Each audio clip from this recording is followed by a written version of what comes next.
안녕하세요. 소심자입니다. 오늘은 내 집 마련 관련해서 조금 현실적인 이야기, 그리고 좀 약간 시사적인 이야기 하나 해볼게요. 얼죽신이라는 단어 많이 들어보셨죠? 신축을 선호하는 현상을 이야기하는 부분인데요. 이 이야기 듣다 보면 처음 내 집 마련하시는 분들 입장에선 굉장히 불안해질 수 있어요. 내가 가진 돈엔 제한이 있는데 무조건 신축을 사야 가격이 오른다니. 참 곤란한 이야기죠. 하지만 이 이야기 크게 의미 두실 필요 없다는 거 제가 오늘 천천히 설명드릴게요. 요즘 뉴스를 살펴보면 얼죽신이란 키워드는 정말 많고요. 크게 두 가지 이야기를 하는 것 같아요. 하나는 얼죽신 아니면 안 된다. 이 열풍은 여전하고 계속될 거다. 주택은 양극화될 거고, 그래서 좋은 위치에 신축을 사지 않으면 가격이 다른 건 오르지 않을 거다. 라는 불안감을 조성하는 글들이 상당히 많습니다. 그래서 얼죽신이 최고인 줄 알았는데, 그러니까 신축이 최고인 줄 알았는데, 또 기사를 보면 또 헷갈리게 해요. 집주인들이 이제 신축이 좋다고 해서 샀는데 안 올라서 괴로워한다든지, 아니면 얼죽신이 살긴 당연히 좋은데 시세 차익, 그러니까 가격 상승분이 적을 거라는 경고문도 있고요. 그 다음에 얼죽신이 맞기는 한데 이게 또 같은 얼죽신이라고 다 잘 되는 건 아니야, 신축이라 잘 되는 건 아니야, 이런 이야기가 있어서 되게 혼란을 야기하고 있습니다. 그래서 이 부분 또 제가 확실히 해결해 드릴게요. 그래요. 얼죽신이라는 말은 얼어 죽어도 신축 선호 현상을 이야기합니다. 근데 우리 입장에선 앞에 말했던 것처럼 내가 가진 돈으로 서울 핵심지도 어렵고 거기에 신축은커녕 준신축도 굉장히 어려운 문제인데, 이렇게 되면 신축이 가장 좋다고 하는 그 말만 들었을 때는 그냥 수도권이나 지방 신축을 가야 되나? 라고 생각하시기가 너무 쉽거든요. 근데 결론부터 말씀드리면 아닙니다. 입지가 더 중요합니다. 이게 어떻게 이야기 될 수 있는지 또 차근차근 말씀드릴게요. 그래서 오늘 들려드릴 내용을 들으면 해결될 만한 내용들을 정리해봤어요. 수도권 신축이랑 서울 구축 중 어디로 가야 하나라는 고민 제가 해결해 드릴 거고요. 얼죽신 시대에도 구축이 비싸거든요, 사실. 그 왜 비싼지, 물론 싼 것도 있지만 좋은 구축이라는 게 있는지 없는지, 그런 거 왜 비싼지 설명드릴게요. 그리고 시세 차익을 위해서는 오히려 구축이 정답이라고 이야기하시는 경우가 되게 많은데, 그 이유도 배경도 제가 설명드려 보겠습니다. 오늘은 이 화면에 있는 공식 하나만 이해하시고 암기하시고 아파트를 공부하거나 선택하려고 할 때 떠올리시면 다 해결이 됩니다. 아주 심플합니다. 부동산의 가격은 땅값과 건물값으로 구성된다. 이 이야기를 오늘 들어두시고 계속 활용하시면 됩니다. 여기서의 전제는 당연히 가격이 같다는 가정이 있는 거겠죠. 가격의 총합이 같으면 땅값이 비싼 아파트는 당연히 건물값이 쌀 거고, 건물값이 비싼 아파트는 당연히 땅값이 싸겠죠. 이제 이 원리를 이해하시면 된다는 거고요. 그러면 이해도가 빠르신 분들은 바로 아실 것 같아요. 신축은 어디에 해당되죠? 신축은 건물이 새 거니까 당연히 땅값의 비중이 적을 거고, 같은 가격의 구축이 있다고 하면 당연히 오래된 아파트의 건물값은 저렴할 테니 땅값이 비싸겠죠. 네, 요걸 조금 더 하나 더 파서 요소별로 살펴볼게요. 먼저 땅값 봐야 되겠죠. 땅값이라는 거는 어떤 특징을 가질까요? 땅이라는 게 새로 생기나요? 땅은 새로 생길 수가 없죠. 그러니까 어떤 자산의 가격이 수요와 공급에 의해 움직인다고 치면 땅값은 공급이 더 이상 되지 않으니까 수요만 보면 돼요. 그러면 수요가 많은 땅이라는 건 무엇일까 하고 생각을 해보면 입지가 좋은 것, 누구나 살고 싶은 위치, 그걸 이야기하는 거겠죠. 그래서 이 땅값이라는 거는 사람들이 선호하는 위치에 있다고만 하면, 그러니까 다들 원하는 것 대비 공급이 당연히 적을 테니까, 공급이 새로 없으니까, 그래서 희소하기만 하다면 땅값은 시간이 갈수록 장기 우상향합니다. 한편 건물값은 건물은 건물이니까 물건이죠. 물건은 낡으면 가치가 떨어집니다. 근데 아파트들 보시면 당연히 시간이 지나면 리모델링이나 재건축을 할 거라고 생각하지만 요즘 그런 게 되게 어렵단 말이에요. 그럼 일반적인 아파트는 오래되면 건물값이 떨어지니까 건물의 값은 우하향이 당연하죠. 그럼 이 공식을 단순하게 생각하면 구축 아파트는 무조건 가격이 낮아야 돼요. 그쵸? 왜냐면 오래됐고 살기 힘들고 건물값은 떨어지니까요. 그런데 사실 진짜 살펴보면 구축 아파트지만 신축이나 준신축만큼 비싸거나 심지어 더 비싼 경우가 있어요. 이 이야기 또 약간 꼬아서 들으시면 이렇게 생각하시겠죠. 아, 입지가 달라서 그런 거 아니야?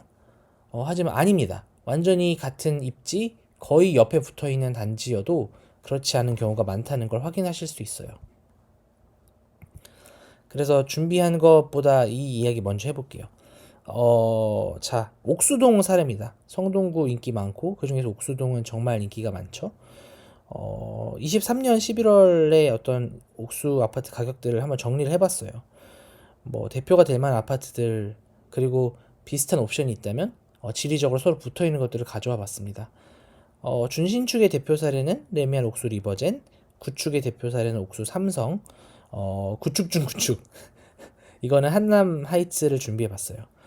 가격을 보시면 그냥 상식대로면 그러니까 아까 얘기했던 오해하기 쉽다던 그러니까 오래된 건물은 무조건 안 좋아, 구축은 무조건 안 좋아라는 관점으로 봤을 때 한남 하이츠는 엄청 저렴해야 돼요. 하지만 가격 보시면 아시겠죠? 한남 하이츠가 더 비쌉니다. 네, 더 비싸요. 네, 더 비쌉니다. 왜냐? 아파트의 값은 땅값이랑 건물값으로 구성되기 때문이죠. 건물값으로만 비교하면 당연히 레미안 옥수전이 가장 비싸야 하지만 한남하이츠의 땅값이 비싸기 때문에 총 가격은 한남하이츠가 당연히 더 비쌉니다. 왜냐하면 이건 입지에 대해서 조금 아직 이해가 없으셔서 헷갈리실 수 있지만 옥수 리버제는 뭐 위치가 좋긴 합니다만 언덕가에 있고 한강과 인접해 있지 않습니다. 한편 한남하이츠도 물론 언덕이 있지만 한강이 완전히 인접해 있기 때문에 한강뷰를 굉장히 많이 즐길 수가 있죠. 그러면 여기까지만 들으면 또 어떤 오해가 생기냐면, 아, 무조건 구축이 좋은가? 라는, 그러니까 입지 좋은 구축이 좋은가? 라는 오해로 이어질 수 있습니다.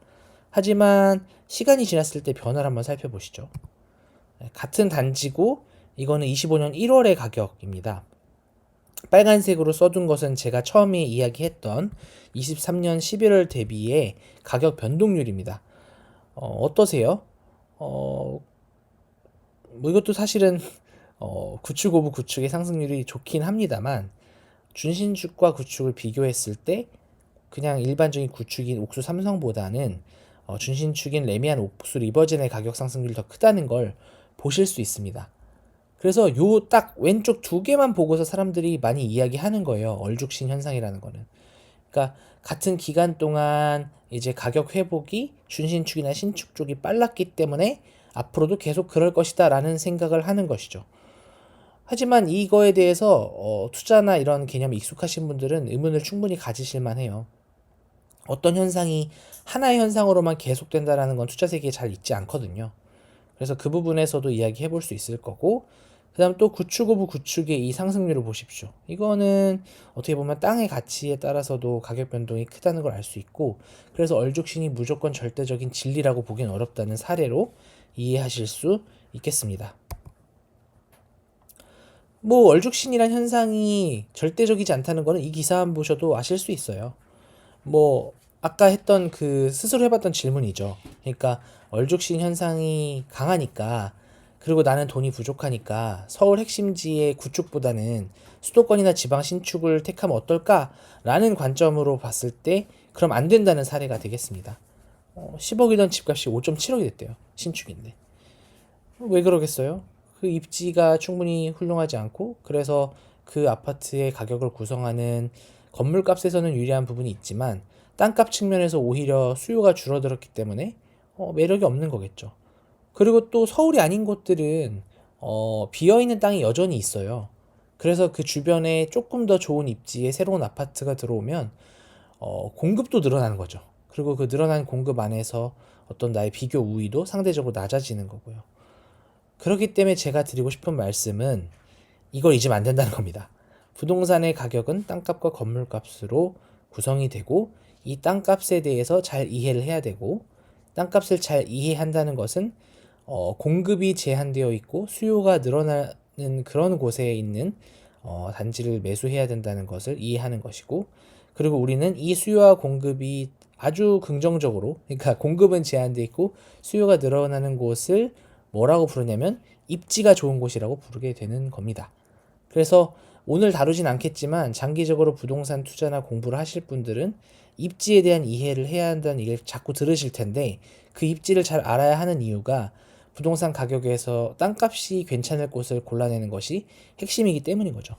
건물값은 무조건 우하향합니다. 오래된 물건은 낡고 낡으면 살기가 안 좋아지니까. 그래서 땅값에 대한 이해를 계속 높여가는 게 우리의 과제가 될 것 같습니다. 결론입니다. 이대로 이해해보면 수도권 신축과 서울 구축 중에 정답은 서울 구축입니다. 그리고 서울 구축 중에서도 더 구축이어도 상관이 없어요. 같은 가격이라면 땅값이 높을 곳을 찾아야 합니다. 땅값이 높을 곳은 수요는 계속 늘어날 곳이고 공급은 줄어들거나 더 늘어나지 않을 곳이겠죠. 그리고 우리는 그런 곳을 뭐라고 부른다? 입지가 좋은 곳이라고 부른다. 이렇게 이해를 하시면 됩니다. 이 좋은 입지에 대해서는 앞으로 저랑도 계속 공부해 나가면 되니까요. 입지가 중요하다까지만 오늘은 이해하시면 되겠습니다. 그리고 이 설명을 들으셨으면 자연스럽게 하나 해결이 되죠. 얼죽신시대의 구축이 비싼 이유. 얼죽신시대 구축 왜 비싸냐? 모든 구축이 비싸는 거 아니죠. 근데 그 구축이 비싼 이유는 입지가 좋아서, 땅값이 오를만 해서 라는 걸로 이해를 하시면 되겠습니다. 마지막 질문도 해결됩니다. 시세 차익을 위해서는 구축이 정답이라고 하는 이유는 같은 비용에서는, 그러니까 아파트 값은 땅값 더하기 건물값이라 했을 때 가장 왼쪽에 있는 아파트 가격이 같다는 기준 하에서는 땅값의 비중을 높여야지 이 아파트가 오를 확률이 높아지는데, 그건 당연히 구축이겠죠. 왜냐하면 건물값이 낮을 테니까. 이렇게 설명을 드려보도록 하겠습니다. 자, 오늘은 숙제 하나 드릴게요. 내가 관심 있는 단지, 보는 단지의 땅값을 계산해 보시면 좋을 것 같고요. 이 땅값을 계산하는 방법을 스스로 해볼 수 있다라고 하면 제 블로그에 제가 써둔 글이 하나 있어요. 그걸 보고 살펴보셔도 좋고요. 그래서 그것도 제가 고정 댓글에 남길 거고요. 그리고 그거 보셔도 사실 근데 처음 하는 사람 너무 어렵거든요. 그래서 제가 특별한 어떤 이벤트를 준비해 봤어요. 오늘 이 내용에 공감이 가시고 그래서 이 숙제를 꼭 해보시고 싶은 분들이 계시다면 고정 링크에 어떤 제가 신청 링크를 남겨놓을 거예요. 여기 신청을 해주시면 됩니다. 신청을 해서 20분 이상이 모이시면 제가 30분짜리 짧은 온라인 강의를 진행할 거고요. 여기서는 아파트 하나를 정해서 내가 어떻게 땅값을 계산해 볼 수 있는지 이 방법만 아주 빠르게 공유해 드릴게요. 무료로 진행하는 거니까 부담 없이 신청해 주시면 좋을 것 같습니다. 오늘 제가 설명드린 내용이 마음에 드신다면 소심자 채널 구독해 주시고요. 좋아요나 댓글도 남겨주시면 너무 감사하겠습니다. 첫 내 집 마련은 항상 소심자와 함께 하시고요. 소심한 마음이 들어도 대범한 결정을 하실 수 있게 제가 항상 도와드리도록 하겠습니다. 오늘 끝까지 영상 봐주셔서 감사합니다.